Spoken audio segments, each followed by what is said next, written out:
Good morning सभी को। कैसे हैं आप लोग? चलिए अच्छे होंगे। आज हम लोग देखेंगे ट्रांसफार्मर के बारे में। किसके बारे में? ट्रांसफार्मर के बारे में देखेंगे। ये अगला चैप्टर है। हम लोग इसके पहले पढ़ रहे थे मेजरिंग इंस्ट्रूमेंट के बारे में। मेजरिंग इंस्ट्रूमेंट को हम लोगों ने क्या किया था, अच्छी तरीके से उसको देखा था। सभी मीटर के बारे में, क्या उसका कार्य है, कैसे उसको मापते हैं, इन सभी को हम लोगों ने एक एक करके देख लिया था। तो आज हम लोग एक बहुत ही इम्पोर्टेंट चैप्टर है जिसका नाम है ट्रांसफार्मर।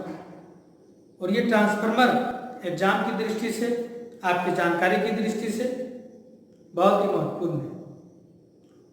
इसको जानना आपके लिए बहुत ज़रूरी है, एग्जाम की दृष्टि से भी और जानकारी की दृष्टि से भी जानना बहुत जरूरी है।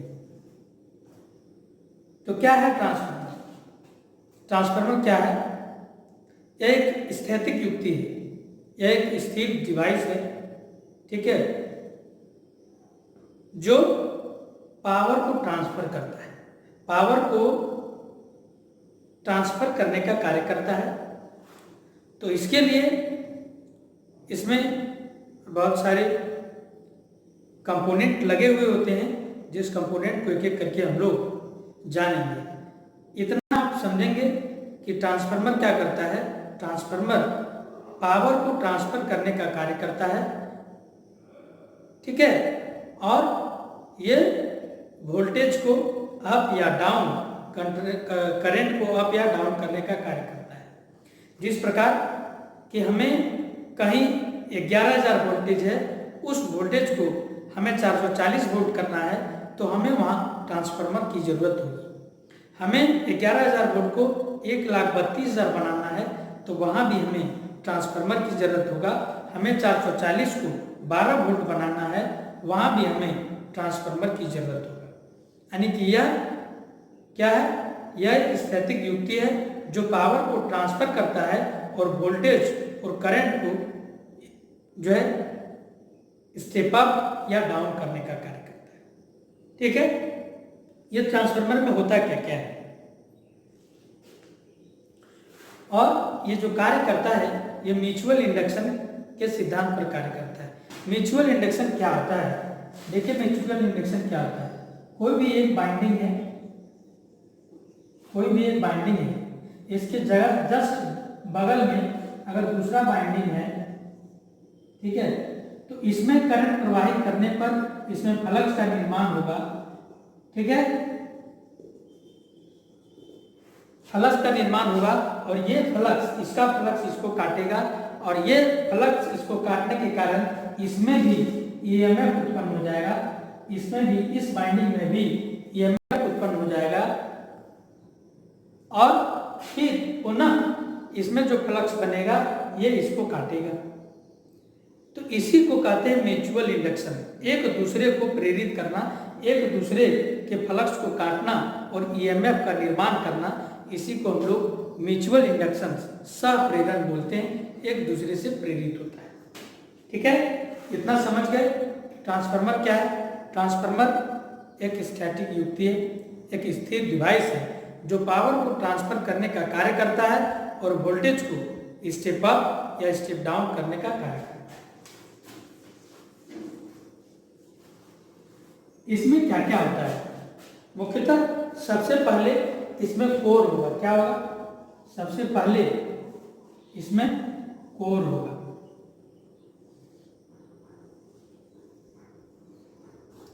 ठीक है। ये लेमिनेटेड पतली पतली स्टील का, स्टेनलेस स्टील का परत होता है। स्टेनलेस स्टील का पतला पतला परत होता है और उसी पतला पतला परत को जोड़ करके एक कोर बनाया जाता है, ठीक है। एक मोटा सा बना दिया जाता है जिसको हम लोग कोर के नाम से जानते हैं। किसके नाम से जानेंगे? इसको हम लोग कोर के नाम से जानते हैं।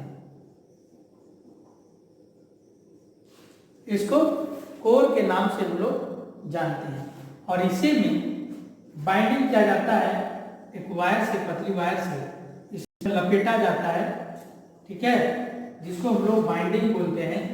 इधर भी लपेटा जाता है और इधर भी लपेटा जाता है। जिसमें सप्लाई हम लोग देते हैं, जिसमें सप्लाई देते हैं, जैसे इसमें सप्लाई दिए एसी सप्लाई दिए, तो ये कहलाता है प्राइमरी बाइंडिंग, प्राथमिक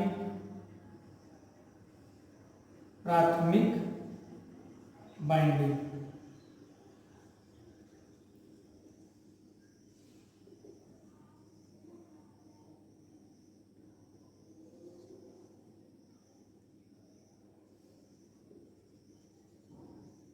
प्राइमरी बाइंडिंग। और जो दूसरे साइड है, जिधर लोड लगाते हैं हम लोग, जिधर उपयोग करते हैं, इधर लोड लगा रहता है,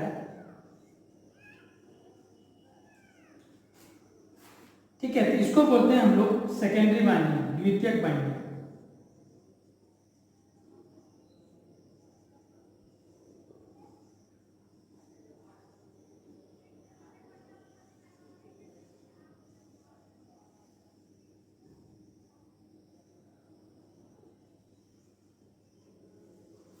क्या है, एक को बोलते हैं हम लोग प्राइमरी बाइंडिंग, दूसरे को बोलते हैं सेकेंडरी बाइंडिंग। और बीच में जो रहता है उसमें क्या रहता है, कोर रहता है।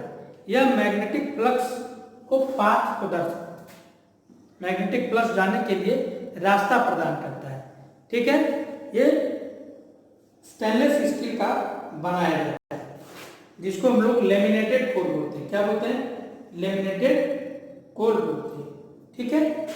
और ये जो ट्रांसफार्मर रखा जाता है, बड़ा बड़ा ट्रांसफार्मर, ठीक है, किसी डब्बे में रखा जाता है, जिस डब्बा को हम लोग कंटेनर कहते हैं, और जहां हम लोग जोड़ते हैं उसको हम लोग टर्मिनल बोलते हैं। इसको क्या बोलेंगे, इसको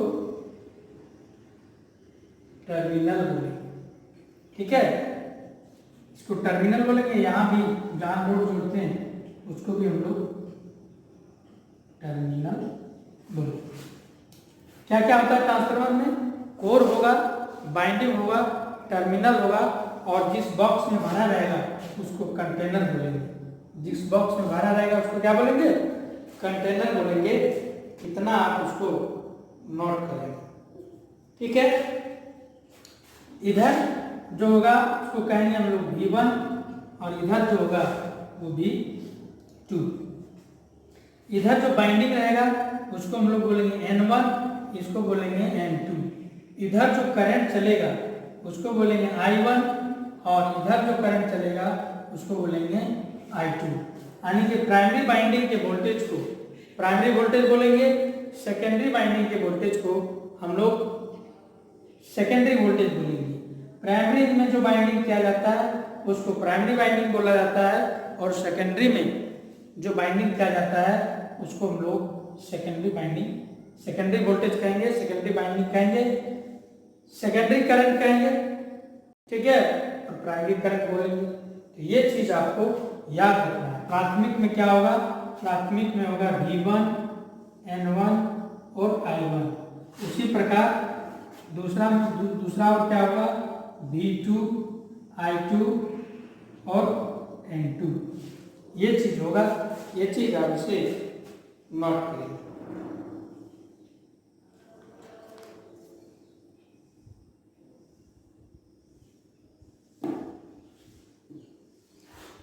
चलिए, समझ गए, ठीक।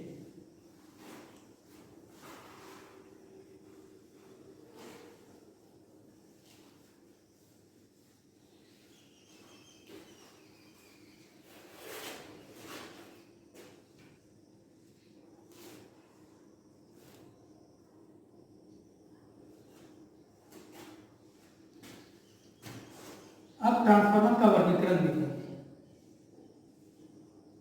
वोल्टेज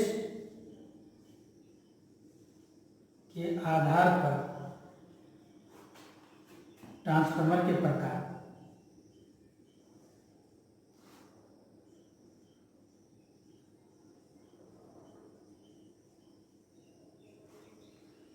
वोल्टेज के आधार पर ट्रांसफार्मर का प्रकार जो है दो प्रकार का होता है।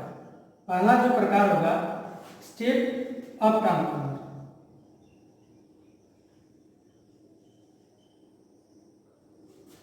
स्टेप अप,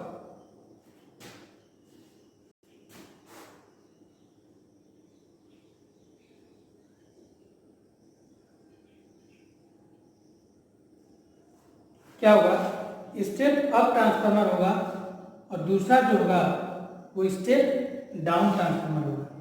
दूसरा क्या होगा, दूसरा होगा स्टेप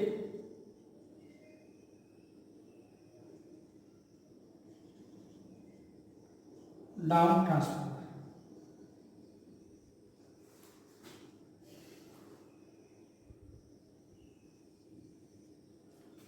स्टेप अप ट्रांसफार्मर और स्टेप डाउन ट्रांसफार्मर। ये स्टेप अप क्या करता है, स्टेप अप ट्रांसफार्मर वोल्टेज को बढ़ाने का कार्य करता है, निम्न वोल्टेज को उच्च वोल्टेज में बदलता है, निम्न वोल्टेज को उच्च वोल्टेज में बदलता है। ठीक है, और ये स्टेप डाउन ट्रांसफार्मर, डाउन मतलब कम करता है, ये उच्च वोल्टेज को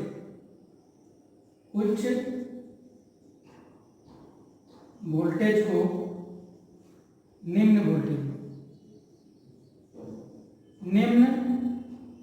वोल्टेज में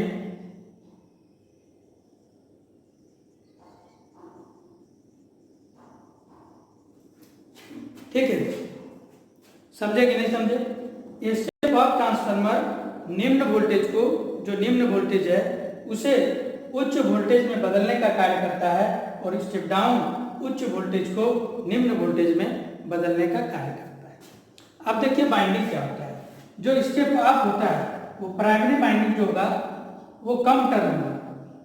ठीक है, स्टेप अप में एक स्टेप अप देखिए, ये है प्राइमरी बाइंडिंग,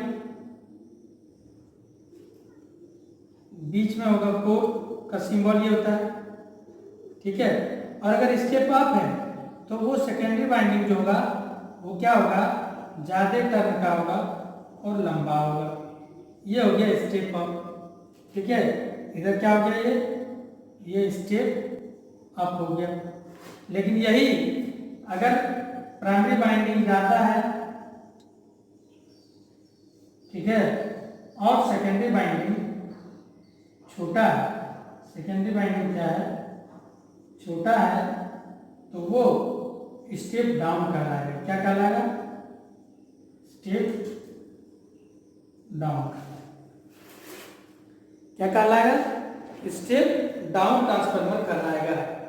ठीक है, ये प्राइमरी बाइंडिंग, ये सेकेंडरी बाइंडिंग। ठीक है, इसमें ये प्राइमरी और ये सेकेंडरी, यानी कि जिधर का बाइंडिंग ज्यादा होगा, अगर सेकेंडरी का बाइंडिंग ज्यादा होगा तो वो स्टेप अप होगा, अगर सेकेंडरी का बाइंडिंग कम होगा, छोटा होगा, तो स्टेप डाउन ट्रांसफार्मर होगा। ठीक है, ट्रांसफार्मर क्या है, ट्रांसफार्मर एक स्टैटिक युक्ति है, एक स्थैतिक डिवाइस है जो पावर को ट्रांसफर करने का कार्य करता है और वोल्टेज को स्टेप अप या स्टेप डाउन करने का कार्य करता है। वोल्टेज के आधार पर ट्रांसफार्मर दो प्रकार के होते हैं, एक स्टेप अप ट्रांसफार्मर होते हैं, दूसरा स्टेप डाउन ट्रांसफार्मर होते हैं। स्टेप अप ट्रांसफार्मर वोल्टेज को बढ़ाने का कार्य करता है और स्टेप डाउन ट्रांसफार्मर वोल्टेज को घटाने का कार्य करता है।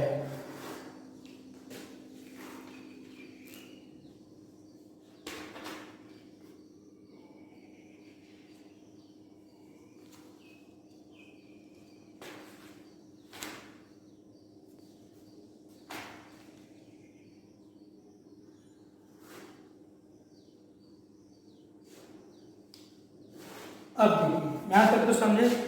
अब कोर के आधार पर भी ट्रांसफार्मर को बांटा गया है, कोर के आधार पर ट्रांसफार्मर, ये समझ गए, वोल्टेज के आधार पर।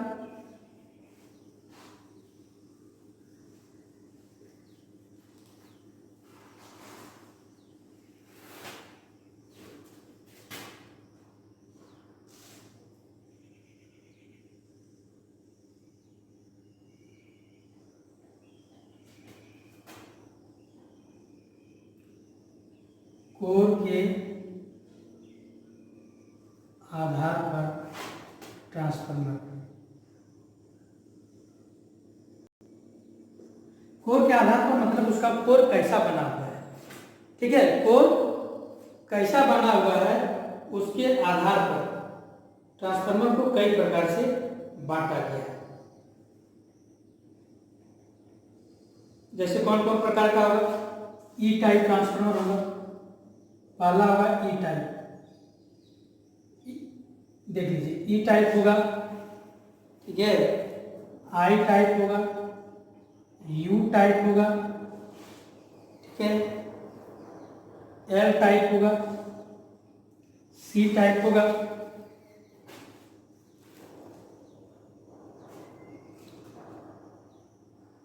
पैरी टाइप होगा, एम टाइप होगा। ये टाइप क्या है, मतलब कोर किस प्रकार से है। जैसे मान लीजिए यू यू क्या करता है, इस प्रकार कोर है, कोर इस प्रकार से बना हुआ है, ठीक है, और ऊपर में ये आई वाला इस प्रकार से इसमें ढक दिया। तो ये कोर जो है किस प्रकार का है, यू और आई प्रकार का है। उसी प्रकार से अगर इस प्रकार से बना हुआ है कोर,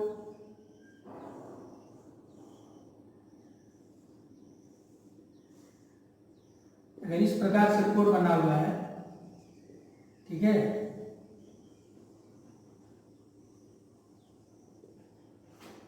इस प्रकार से बना हुआ है और बाइंडिंग कहाँ किया हुआ है, यहाँ किया हुआ है, ठीक है, इसमें बाइंडिंग यहाँ किया हुआ है, यहाँ किया हुआ है। तो ये यू टाइप और आई टाइप हो गया, ये ई टाइप और आई टाइप हो गया। दूसरा होता है L type transformer, L type को ये इधर से हो गया और ये इधर से हो गया। ये दोनों को इस प्रकार से हम हटा देंगे तो ये बन जाएगा। एम टाइप ट्रांसफार्मर इस प्रकार से होगा,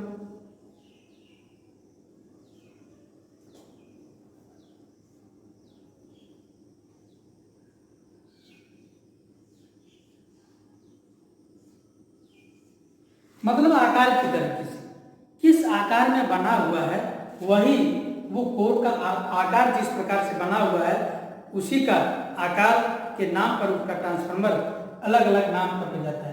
अगर यू के आकार का है तो यू टाइप, आई के आकार का है तो आई टाइप, एम के आकार का है तो एम टाइप, सी के आकार का है तो सी टाइप, यूटी टाइप, ठीक है, ई टाइप। जिस प्रकार से आप ट्रांसफार्मर को जो है डिजाइन करेंगे उस प्रकार से होगा, ठीक है। आगे आपको हम बताएंगे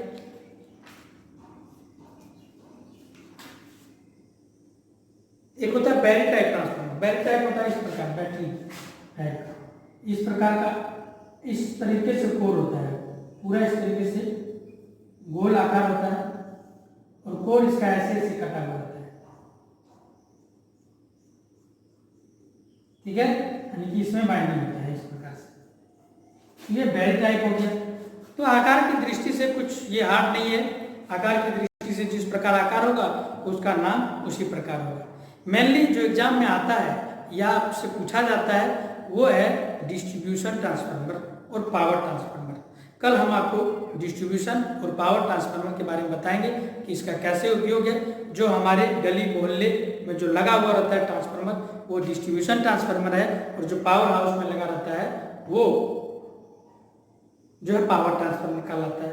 तो इनके बारे में जो है कल हम लोग डिस्कशन करेंगे। आज इतना ही, मिलते हैं अगली क्लास में। हमारे साथ जुड़ने के लिए आप सबों को बहुत बहुत धन्यवाद।